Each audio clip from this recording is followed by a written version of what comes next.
আসসালামু আলাইকুম। আমি আরিফ কানাডা থেকে। যারা কানাডাতে পিআর আবেদন করতে যাচ্ছেন এবং কাগজপত্র জোগাড় করতেছেন, প্রিপারেশনের এই সময়টাতে আমার ভিডিওটা তাদের জন্য খুবই হেল্পফুল হবে। ফিউচার পার্মানেন্ট রেসিডেন্টশিপ আবেদনটা বাতিলও হয়ে যেতে পারে যদি আপনি আমাকে ইগনোর করেন। সো কথা না বাড়িয়ে চলেন কাজের কথায় আসি। আমরা ইদানিং একটা জিনিস অনলাইন মিডিয়াতে খুবই ফলাওভাবে দেখছি, যেটা হচ্ছে বাংলাদেশ এবং ইন্ডিয়া এই ২ টা কান্ট্রির লোকজন যারা কানাডাতে আসছে তারা ভুয়া কাগজপত্র নিয়ে আসছে। এটা অনেক বেশি পার্সেন্টেজ, অর্থাৎ সারা পৃথিবী থেকে যত নাগরিক আসছে কানাডাতে সবথেকে বেশি ভুয়া কাগজপত্র এবং অ্যাজাইলাম ক্লেম করছে সবথেকে বেশি অহেতুক। এটা হচ্ছে প্রথম আছে ইন্ডিয়ার লোকজন, দ্বিতীয়ত আছে বাংলাদেশের লোকজন। সো গভর্নমেন্ট একটা আইন করতে যাচ্ছে, যে আইনটা হচ্ছে বাংলাদেশ এবং ইন্ডিয়াতে যারাই ভিসা আবেদন করুক, সেটা হোক ওয়ার্ক পারমিট ভিসা, সেটা হোক স্টাডি ভিসা, সেটা হোক ভিজিটর ভিসা, যে কোনো ভিসায়, হ্যাঁ প্যারেন্টাল ভিসা, যে কোনো ভিসাই হোক, সেটা তাদের কোনো যাচাই বাছাই ছাড়াই তারা ওইটা রিজেক্ট করে দিবে। অর্থাৎ একটা পার্সেন্টেজ ধরেন 70% বা 80% ভিসা, 90% ভিসা কাট অফ করে দিবে কোনো যাচাই বাছাই ছাড়াই। মানে এটা একটা ভয়ের ব্যাপার, তাই না? এটা একটা ভয়ের ব্যাপার। আসলে কেন এটা হইছে? কারণটা কি? চলেন কারণটা আমরা ফাইন্ড আউট করার ট্রাই করি।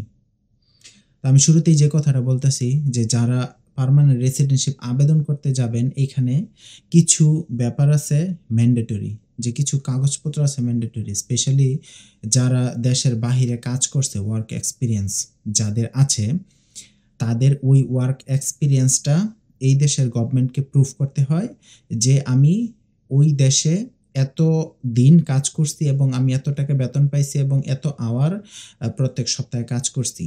এটা হচ্ছে ম্যান্ডেটরি। সো এই জিনিসটা দেখাতে হয়। আর ধরেন একটা মানুষ ৫ বছর আগে কাজ করলো, ধরেন আমি সিঙ্গাপুরে জব করছি প্রায় ১২-১৩ বছর, ২০১২ পর থেকে ২০২৩ সাল পর্যন্ত, অর্থাৎ প্রায় ১২ বছরের মতো আমি সিঙ্গাপুরে জব করছি। সো আমার ১২ বছরের কাগজই এই দেশে আমি যখন পার্মানেন্ট রেসিডেন্টশিপ আবেদন করব অথবা ওয়ার্ক পারমিট আবেদন করব, যেটাই হোক, আমার যদি এই প্রি এক্সপিরিয়েন্স থাকে, এই সমস্ত এক্সপিরিয়েন্স আমাকে শো করতে হবে কানাডার গভর্নমেন্টের কাছে।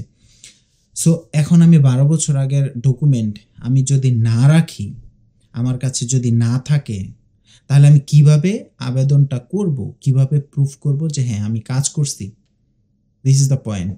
এই জায়গায় ম্যাক্সিমাম মানুষ ধরা খায়, আর এই জায়গাটাতেই মেইন গন্ডগোলটা লাগছে। ধরেন একটা মানুষ কাজ করছে, কাজ করার পরে সে দেশে চলে গেছে, বা সে যেভাবে হোক স্যালারি পাইছে, অথবা ব্যাংক অ্যাকাউন্ট তার আগের অ্যাকাউন্টটা নাই, অথবা যেভাবেই হোক তার প্রুফটা করতে পারতেছে না যে হ্যাঁ আমি কাজ করছি এবং আমি এত ঘন্টা কাজ করছি। সো সে কি করে আবেদনের সময়, আচ্ছা আমি যে সিঙ্গাপুরে কাজ করছি এটা তো আর গভর্নমেন্ট জানে না, সো আমি কি ভুয়া কাগজপত্র সাবমিট করে দিলে গভর্নমেন্ট জানবে? জানবে না। এইটা ফার্স্ট থিঙ্কিং আসে ক্যান্ডিডেটের, অর্থাৎ যারা আবেদন করে তাদের প্রথম থিঙ্কিংটা থাকে এরকম, যে আমি যদি ভুয়া কাগজপত্র সাবমিট করে দেই, আমি কোন কোম্পানিতে কাজ করছি না করছি এটা তো গভর্নমেন্ট জানবে না, সো দেই না, সাবমিট করে দেই। সো এই জায়গায় এই পয়েন্টটাতে ম্যাক্সিমাম মানুষ ধরা খায় এবং তাদের অ্যাপ্লিকেশন বাতিল হয়। Don't do this. আপনার যদি কাগজপত্র না থাকে আপনি সাবমিট করবেন না। আপনাকে জোর করে গভর্নমেন্ট সাবমিট করানোর কথা বলে নাই। আপনার ম্যান্ডেটরি ডকুমেন্ট যেগুলো, ওগুলো আপনি সাবমিট করেন। এডিশনাল ডকুমেন্ট যেগুলো আপনার কাছে যদি না থাকে, যে ডকুমেন্টটা জেনুইন আছে আপনার কাছে, ওইটা আপনি সাবমিট করবেন। লাইক আপনি যে কোম্পানিতে কাজ করছেন ওই কোম্পানিকে ইমেল করবেন, কল করবেন, আপনার পরিচিত কেউ থাকলে ওখানে পাঠাবেন। কোনো না কোনোভাবে জেনুইন কাগজপত্র আপনার জোগাড় করতেই হবে যদি আপনি এই দেশের সরকারের সাথে একটা ভালো সুসম্পর্ক বজায় রাখতে চান এবং আপনার অ্যাপ্লিকেশনটা সামনে আগায় নিতে চান। আপনি কখনো কোনোভাবেই ভুল কাগজপত্র এবং বানায়া কাগজপত্র যেগুলো আছে, আমরা একটা কম্পিউটারের সামনে বসি বা কম্পিউটারের দোকান থেকে একটা অর্ডার দেই যে আমাকে এরকম একটা কাগজ বানায় দাও, কারণ না ধইরা একজন রাস্তা থেকে আয় না একজনের ধইরা সাইন কইরা ওটা সাবমিট করে দিলাম। বেসিক্যালি এগুলাই হয়, তাই না? বাংলাদেশে তো অনেকভাবে কাগজপত্র জোগাড় করা যায়। কিন্তু এগুলা করলে এই যে এখন গভর্নমেন্ট ঠিকই ধরে ফেলছে। ধরেন ৩ বছর আগে যে সাবমিট করছিল কাগজপত্র, ওই কাগজপত্রগুলা ৩ বছর আগে চেক হয়েছে প্রাথমিকভাবে, কিন্তু ওইটাই শেষ চেক না। আস্তে আস্তে আস্তে আস্তে তারা ধাপে ধাপে ধাপে ধাপে এখন ওইটা ধরতে পারছে না এই কাগজটা ছিল ভুল। সো কি হইল পরিণতিতে, যে আমাদের দেশের একটা রেপুটেশন খারাপ হইলো, দেশের একটা এই দেশের গভর্নমেন্টের সাথে একটা সুসম্পর্ক ছিল বাংলাদেশের, ওই সম্পর্কটা ফাটল ধরছে। এবং নিজের কেরিয়ার তো শেষই, যে ভুল কাগজপত্র সাবমিট করলো সে তো তার লাইফটাকে শেষ করেই দিল। সে তো আর কোনোদিন কানাডাতে থাকতেও পারবে না, কানাডার সিটিজেনশিপ পাবে না, কানাডা থেকে ব্যান হয়ে যাবে এবং তার নেক্সট জেনারেশনও এটার জন্য সাফার করবে। পাশাপাশি আমার কনসার্নটা কোন জায়গায়, যে আমরা যারা একদম জেনুইন আমরা সাফার করব। লাইক ধরেন আমরা কাজ করে আসছি এবং কাজের ভিসা এই দেশে আসছি এক দক্ষ শ্রমিক হিসেবে। আমরা ওই যে আগে যারা ১ জন ২ জন ৩ জন ভুল কাগজপত্র সাবমিট করে বানানো কাগজপত্র সাবমিট করছে, ওই কাগজপত্রগুলা ঘাটার পরে আমারকেও গভর্নমেন্ট সন্দেহ করবে। আমি তো আর আমার আমার আমার তো কপালে সিল মারা নাই, মানে আমার ফেসের ভিতরে কি সিল মারা আছে যে আমি ফেক না, আমি জেনুইন? নাই তো, তাই না? সো গভর্নমেন্ট যখন ১টা ২টা ৩টা কাগজ ৫টার ভিতরে ৪টা কাগজ ভুল পাইছে, তো ৫ নাম্বার কাগজটা অবশ্যই তার সন্দেহের চোখে তাকাবে এবং ওইটাতে যদি স্বাভাবিকভাবেও একটা সামান্য ছোট একটা ভুল থাকে, তাহলে এই ভুলটাকে তারা মনে করবে যে এটা ভুয়া। সো তারা ওইটাকেও রিজেক্ট করে দিতে পারে। সম্ভাবনা 99% যে জেনুইন কাগজপত্র যাদের আছে তাদেরকেও গভর্নমেন্ট ওইটা সামান্য ছোট একটা ভুলের পরিণতিতে তাদেরকে রিজেক্ট করে দিবে। তাহলে আমরা যারা জেনুইন আছে আমরা এটা সাফার করতেছি। আর এই জন্যে যেটা হচ্ছে আপনাদের ম্যান্ডেটরি ডকুমেন্ট যেগুলো লাগবেই, ওগুলো কখনো ভুল বা ভুয়া কাগজপত্র সাবমিট করবেন না, ফেক কাগজপত্র কখনো সাবমিট করবেন না। 100% জেনুইন আপনার কাছে যা আছে, আমার কাছে যা আছে, আমার আবেদনে আমি এগুলো সাবমিট করব, আপনার আবেদনে ওগুলো সাবমিট করবেন এবং এডিশনালি আপনার এক্সপ্লেন লেটারে বলে দিবেন যে আমার স্টোরিটা আপনার বলবেন যে আমার এই কোম্পানিতে আমি এত বছর আগে কাজ করছি, এই ডকুমেন্ট আমার কাছে আছে। অবশ্যই আপনার কাছে কোনো না কোনো ডকুমেন্ট তো আছে, তাই না? আপনি যে কাজ করছেন, আপনার কাছে ব্যাংকে আপনার স্যালারি আসছে, ব্যাংক স্টেটমেন্ট আছে আপনার কাছে, না থাকলে ব্যাংকে কল দিবেন, আপনার ব্যাংক স্টেটমেন্ট পৃথিবীর যে কোনো দেশে, ইভেন বাংলাদেশেও 10 বছর আগে স্টেটমেন্টটা আপনি পাবেন। সো ভুল কোনো কিছু বা ফেক কোনো কিছু সাবমিট করার আগে 10 বার চিন্তা করবেন। কোনো কাগজ ফেক সাবমিট করবেন না। ফেক মানে আপনার 100% শেষ। আপনি চিন্তা করেন না এরকমভাবে যে আপনার অ্যাপ্লিকেশন পার্মানেন্ট রেসিডেন্সি 5 বছর পরে কানাডাতে হার্ড ওয়ার্ক করে আপনি কঠিন পরিশ্রমের মাধ্যমে আপনার ফ্যামিলি নিয়ে আসছেন বা আপনি যেভাবে আসছেন, আসার পরে আপনি পিআর আবেদনটা করছেন। আবেদনটার স্টেপ বাই স্টেপ সামনে আগাইতে আগাইতে লাস্ট স্টেপে যায় আপনার আবেদনটা রিজেক্ট হয়েছে। আপনার কীরকম মেন্টালি আপনি কতটুকু ভেঙে পড়বেন? আপনার যাওয়ার জায়গা কোথায় থাকবে তখন?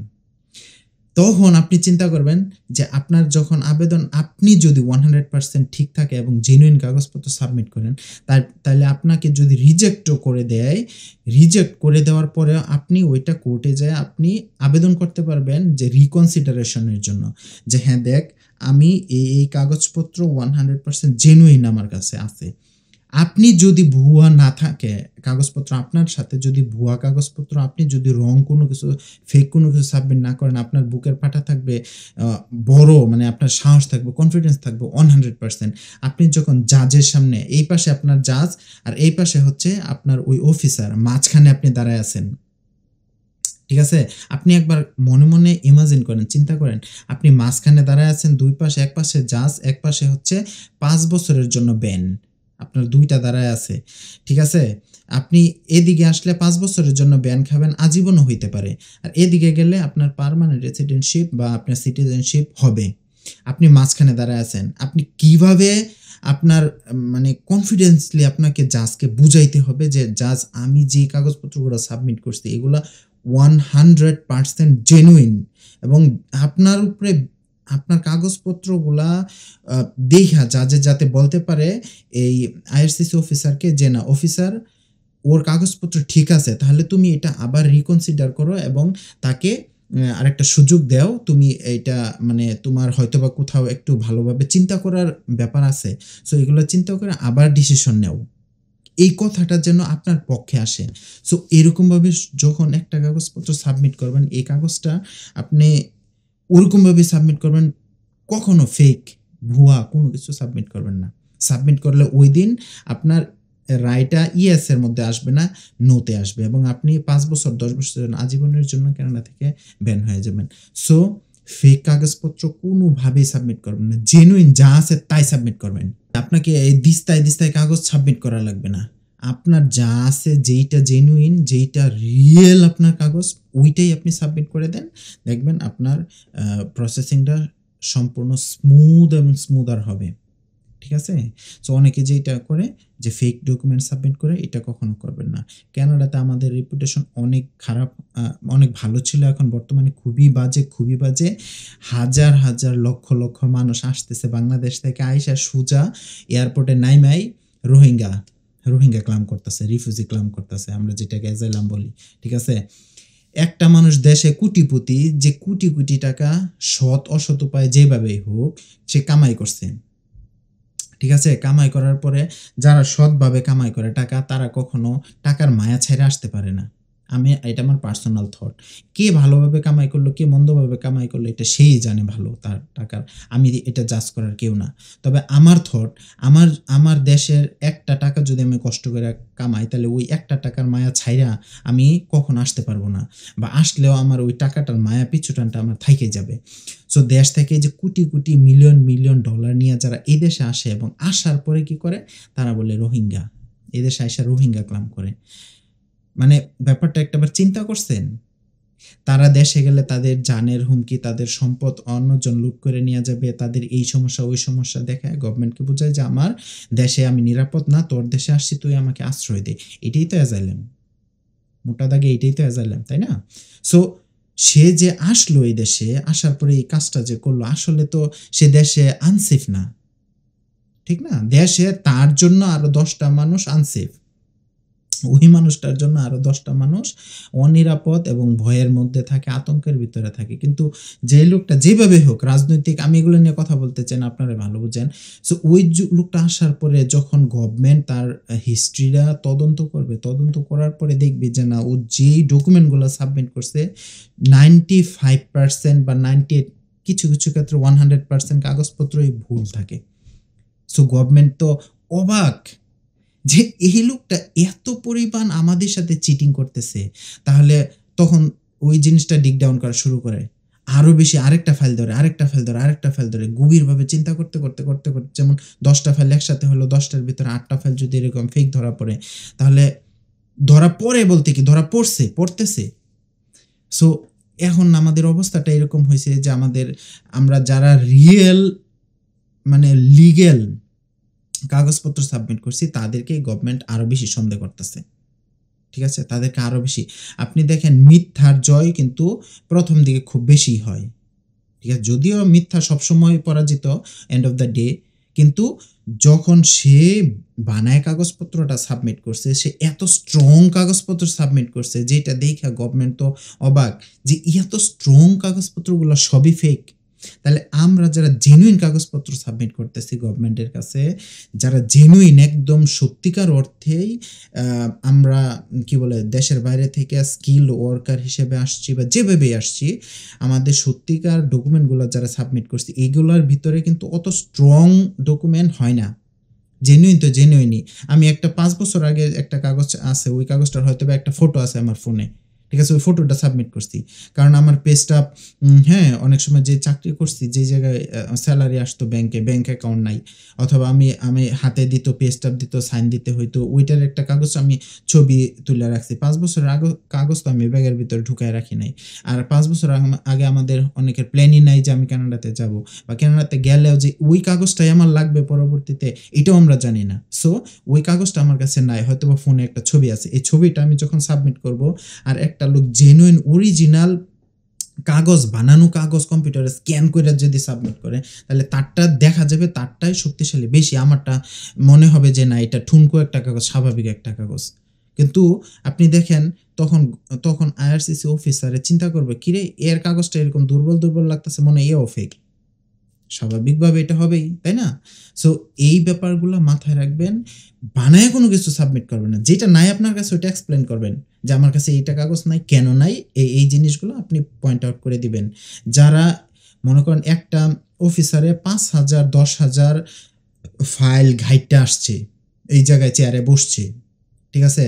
যে আপনার যখন সিটিজেনশিপ দিয়া দিবে আপনাকে, বা আপনার ওয়ার্ক পারমিট অ্যাপ্রুভাল দিয়া দিবে, বা কোনো জিনিস অ্যাপ্রুভালের জন্য যার হাতে যাবে, যে ইয়েস বাটনে যে অফিসারে চাপ দিবে, সে ৫,০০০ ১০,০০০ ১৫,০০০ ২০,০০০ ৫০,০০০ ফাইল ঘাইটা, লাইফ স্টোরি ঘাইটা, কাগজপত্র দেখায় ওই লোকটার সামনেই আপনার কাগজটা যাবে, বাটনটা যাবে, ইয়েস এবং নো বাটনটা ওই লোকটার সামনে যাবে। তাহলে ওই যে ২০,০০০ ৫০,০০০ যে ফাইল ঘাইটা আসছে যে লোকটা, ওই লোকটার ব্রেন কীরকম, চোখের মানে এক্সপিরিয়েন্সটা কত বিশাল হইতে পারে, যে একটা কাগজ দেখলে বলে দিবে সে, no need to check anything, ওর কোনো ঘাটাঘাটি করা লাগবে না, কিচ্ছু লাগবে না, কাগজটা দেখবে বলে দিবে এটা ফেক নাকি এটা অরিজিনাল কাগজ। বুঝছেন না ব্যাপারটা? সো ফেক কাগজপত্র কোনোদিন কোনোভাবেই কোনো প্রকারেই সাবমিট করবেন না। যা আছে তাই অরিজিনালি সাবমিট করে দিবেন। পরে গভর্নমেন্ট যদি মনে করে এডিশনাল কাগজ লাগবে, ওকে ফাইন, আপনার এডিশনাল কাগজ আপনি আবার সাবমিট করবেন। That's it. এটি ছিল আমার আজকের মূলত ভিডিওর উদ্দেশ্য। হ্যাঁ, নিউজ ইদানিং অনেক বেশি নিউজ আসছে যেগুলো বাংলাদেশের মানুষের কুকর্মের ফসল আমরা ভোগ করতেছি। কিছু কিছু মানুষের কুকর্মের ফসল আমাদের ঘাড়ে আইসা এটা চাইপা ধরছে, আমাদের গলা চেপা ধরছে। দেশে তো শান্তি নাই, দেশের বাইরে আইসাও শান্তি নাই। খারাপ মানুষ পৃথিবীর সকল জায়গায় ছড়ায় ছিটায় পড়ে গেছে। সো এগুলা থেকে সাবধান। কারো কথায় কোনো ভুয়া কাজ করবেন না, কোনো খারাপ কাজ, ইলিগাল কোনো কিছু করবেন না, এবং কাউকে করতেও দিবেন না। That's it. Thank you.